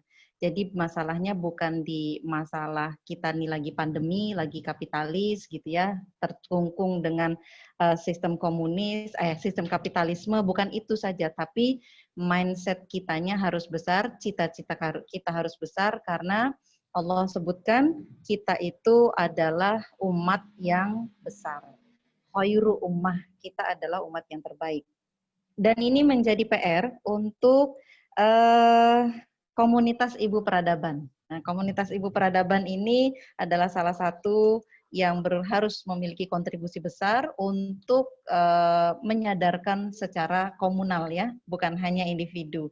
Di sini juga ada teman-teman dari komunitas-komunitas lain nih, ada Umi Diwanti yang memiliki komunitas sangat besar, 3 pulau, Umi Diwanti, dan juga ada Julak Farah yang komunitasnya ini sudah mendunia. Insya Allah kita sama-sama bergerak berjamaah, insya Allah dengan kebersamaan kita dalam melakukan perubahan untuk tegaknya kembali Islam kafah, cita-cita itu akan menjadi mudah kita raih. Apalagi kita ini bukan cita-cita kita sendiri, kita hanya menyongsong janji Allah akan tegaknya Islam yang kedua kali dan lebih besar daripada yang pertama. Baik, mungkin itu kesimpulan saya untuk hari ini. Saya kembalikan lagi kepada Ibu MC, Ibu host sekaligus MC kita, yaitu Ummu Hana, Mbak Tiwi, Ustazah Tiwi, saya persilahkan. Ini sudah lewat waktunya sedikit, 7 menit. Iya, Masya Allah. Bonus ya. Baik, silahkan. Terima kasih banyak. Ya. Syukran Ustazah Titi atas closingnya tadi yang insya Allah memberikan bold begitu ya bagi kita, dikasih huruf tebal kayak gitu, garis bawah bahwa sebenarnya umat saat ini itu perlu cita-cita besar seperti itu untuk memimpin peradaban ini, dan cita-cita besar itu diinstal oleh kaum wanita seperti itu, oleh seorang ibu. Jadi Masya Allah, alhamdulillah sekali, senang sekali Ibu Peradaban hari ini menjadi ahlul bait dari komunitas-komunitas yang sudah disebutkan tadi Masya Allah oleh Ustazah Titi, terutama dari pemateri kita pada hari ini. Kami mengucapkan syukron, jazakumullah khairan katsira kepada pemateri dan kepada moderator hari ini yang insya Allah menghantarkan semangat baru bagi kita seperti itu ya, yang membuat kita menjadi lebih berani untuk bermimpi lebih tinggi tadi seperti kata Ustazah Tika. Jadi insya Allah kita tutup taklim kita pada siang hari ini dengan doa kafaratul majelis dan hamdalah. Astaghfirullahaladzim, astaghfirullahaladzim, astaghfirullahaladzim, subhanaka Allahumma wa bihamdika asyhadu an la ilaha illa anta astaghfiruka wa atubu ilaik. Alhamdulillahirabbil alamin. Wassalamualaikum warahmatullahi wabarakatuh. Kami dari tim Adminah Ibu Peradaban mengucapkan syukron jazakumullah kepada seluruh ukti filah yang telah berhadir pada taklim siang hari ini.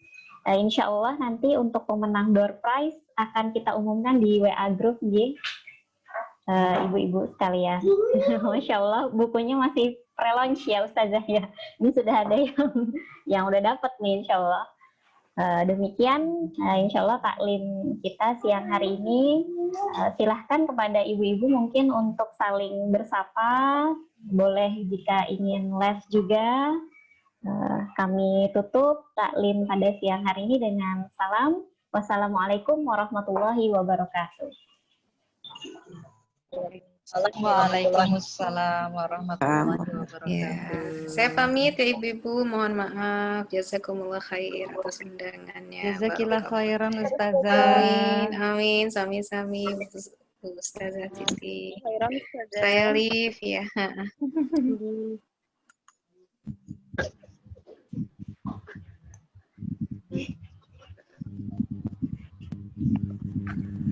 Alhamdulillah sampai 100 tadi ya. Alhamdulillah Ustazah, Masya Allah. Bertahan di angka 98 tadi. Keluar 98 masuk. kayaknya karena gangguan sinyal ya yang keluar masuk. Ini gara-gara ada julak kayaknya. Julak ikut masuk semua nih orang-orang. Kenapa saya yang salah? Iya. Ya. Mana Bu Vika masih ada? Sudah keluar tadi. Oh, sudah keluar. Ya karena kapan. Oh, julak mau minta jatah ya? Betul sekali. Iya nantilah. Mau julak mana? Japri. Oh, anu lagi. Mana pendukung Lagi julak, anu. pendukung julak? Ayo. Lagi Mas Kali apa sih? Enak. Karena tak kagitan efek SR 13. Mana mau julak SR 12 nah? Kaina. Julak yang paling imut-imut itu loh. Pakai muka beruang. Iya. Pakai muka beruang paling ya. imut-imut. Beruang. Aja. Iya. Menunggu karena trio Iya. Ustazah Tika, Julak sama Kawati. Iya. Itu zoomnya harus yang 500 itu. Nggak cukup 100 doang aja itu. Ayo cari MC-nya yang 500. MC-nya Rara lah. Kon, MC-nya Rara nanti duet ada trio. Diam ya. Tendian. Mbak Santi, apa kabarnya Mbak Santi? Oh, Mbak Santi udah hilang. Baru lihat Mbak Santi tadi. Mbak Santi temannya Mbak Sinta.